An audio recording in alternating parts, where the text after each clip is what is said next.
Welcome to Not Milk Never Milk. Subscribe if you're lactose intolerant. You start by confirming credentials and network access.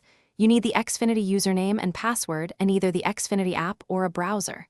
Once connected to the gateway via Wi-Fi or Ethernet, open 10.0.0.1 or the Xfinity app and sign in. Make sure you use the admin account, not a guest profile. If prompted, accept the certificate or security warning. This is normal for local admin pages. After logging in, locate the menu labeled Events, Logs, or Connected Devices to begin.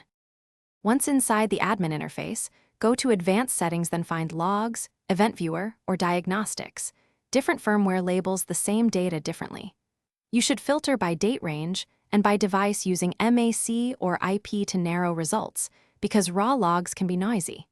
If the router shows only connection events, enable verbose or debug logging temporarily for deeper detail. Make sure to export logs as a text or CSV file, or take screenshots. This saves time if you need to analyze activity offline or escalate. To finish, save any exported log files with a clear name and note suspicious timestamps and device identifiers so you can track patterns. Once done, revert any elevated debug logging to prevent excessive storage use and potential performance impact. If you can't find the history you expect, reboot the gateway and check that firmware is current. Some events are lost on reboot or when the router's log buffer is small. If problems persist, contact Xfinity support with your saved logs. This speeds diagnosis and resolution.